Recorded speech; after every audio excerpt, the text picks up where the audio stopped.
Hey there. Have you ever felt that gut-wrenching twist deep inside when someone you trust flashes a smile, but their eyes scream something else? They say, "I'm so proud of you," but their voice feels empty, their applause just a second too late. You can't put your finger on it. No fights, no betrayal, just this eerie shadow lurking beneath their warmth. That's not your imagination playing tricks. That's your intuition whispering a hard truth. This person might secretly hate you. I'm diving into the wisdom of Carl Jung, the genius who peeled back the layers of the human psyche to uncover what he called the shadow self, that dark, hidden corner of someone's soul where envy, resentment, and silent competition fester. When hate hides behind a mask of love, it's not a quick stab in the back. It's a slow, toxic poison that drains your spirit while they're hugging you tight. Today, I'm revealing 8 chilling signs that someone close to you might be harboring hidden hate. These aren't just petty dislikes. They're psychological red flags that could save your peace. And trust me, stick around for sign number 8.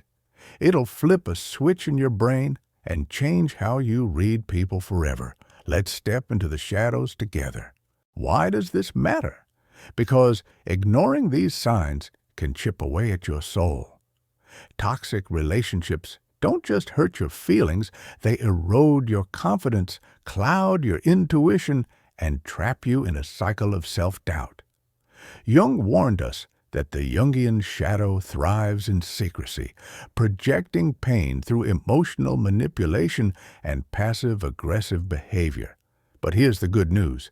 You're not powerless. Spotting these signs is your first step to protecting your peace, setting boundaries, and reclaiming your emotional freedom. So, let's expose the truth, one sign at a time. Sign number 1, sarcasm as a weapon. You've heard it before, right? "Oh, you're so sensitive, it was just a joke." But those jabs about your looks, your past, or your dreams, they cut deep every single time. Let me tell you something. Those aren't jokes. They're surgical strikes wrapped in a smirk. Picture this. You're at a party, sharing a win, maybe a new project you're excited about. Your friend pipes up, "Wow, you're practically a superstar now, huh?" Everyone laughs, but you feel this sting of shame. That's sarcasm as manipulation, targeting your insecurities like a heat-seeking missile. Jung said, "What irritates us about others reveals our own shadows." People who can't face their flaws project them onto you using humor as psychological warfare. If their jokes leave you anxious, if you laugh along but cry alone later, that's not friendship. It's emotional abuse. Here's what you do. Call it out calmly. Say, "That didn't feel like a joke to me." If they brush you off, start keeping your distance. True friends don't weaponize humor. Sign number 2, subtle sabotage. Ever had a friend who forgets to share a game-changing opportunity or gives you advice that somehow always backfires? Imagine you're applying for a dream job and your friend suggests tweaking your resume in a way that makes you sound less impressive. "I was just trying to help," they say with a shrug. Once? Fine, accidents happen. Twice? Maybe a coincidence. But over and over, that's subtle sabotage. Jung taught us that people who feel inferior don't lift themselves up, they drag others down. Your success is a mirror to their stagnation, so they undermine you with fake encouragement or innocent oversights. They skip your big moments, claim they're too busy, but show up when you're struggling. Why? Because your failure makes them feel safe. If someone keeps holding you back or planting seeds of doubt, that's not care, it's control. Trust your gut. Stop sharing sensitive plans with them. Surround yourself with people who cheer your wins, not sabotage them. Sign number 3, silent competition. You share something exciting, a promotion, a new hobby, a small victory.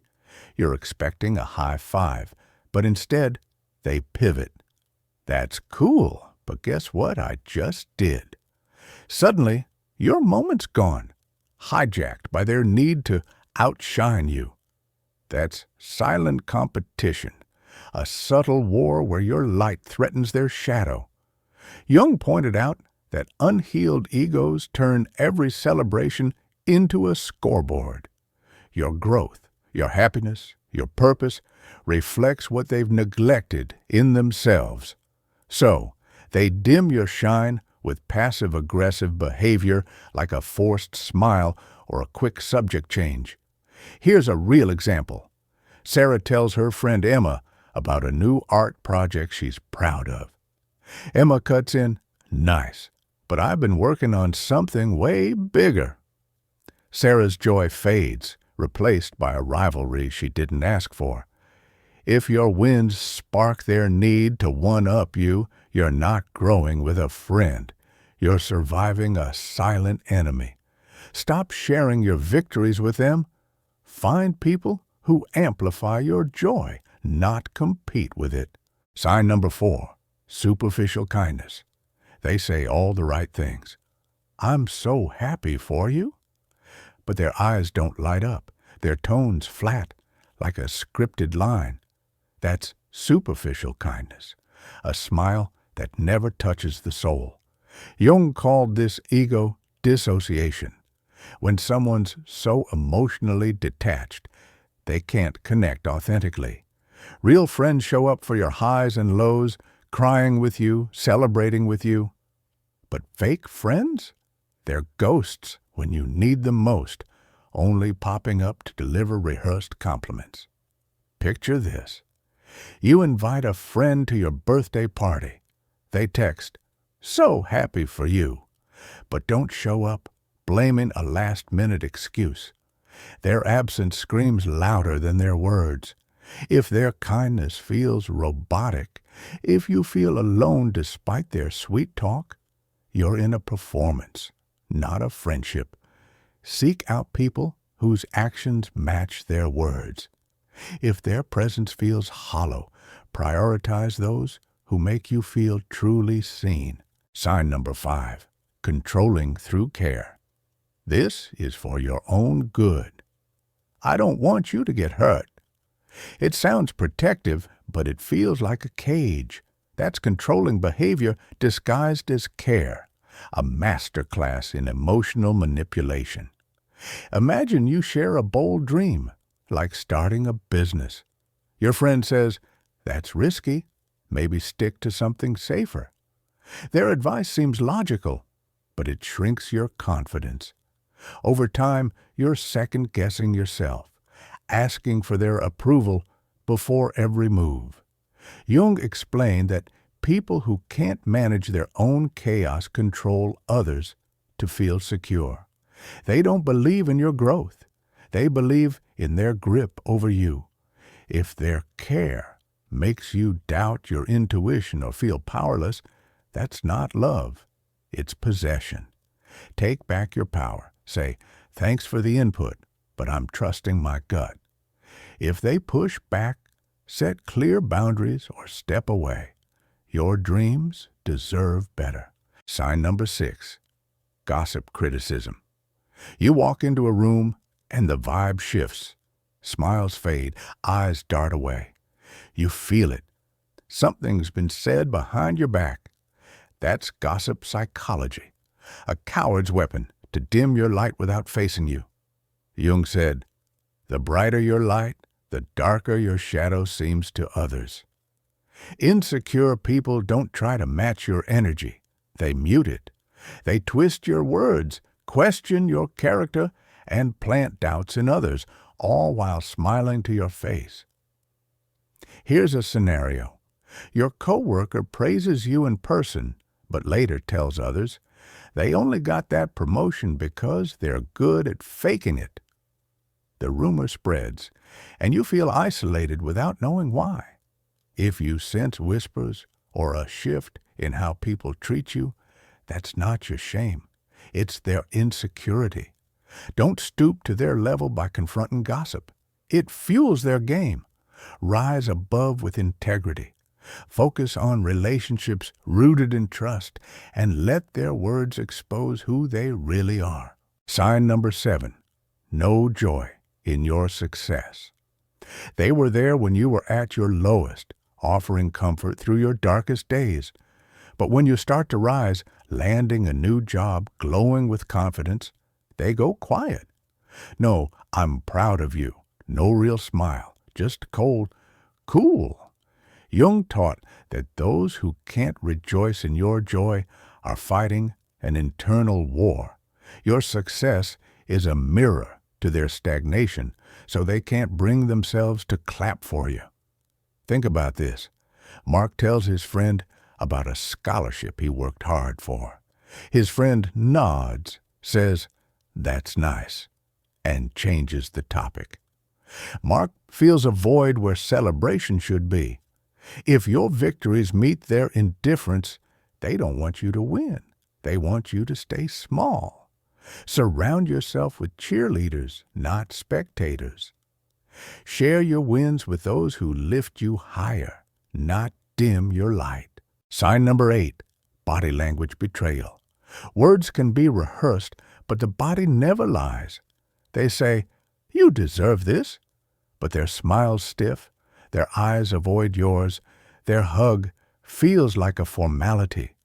That's body language screaming hidden hate. Jung said the unconscious speaks through the body. When someone feels envy or resentment, their nervous system betrays them. A clenched jaw, shallow breathing, a clap that's just a beat too late. Your intuition, your ancient survival instinct, catches these micro-signals before your brain finds proof. Picture this.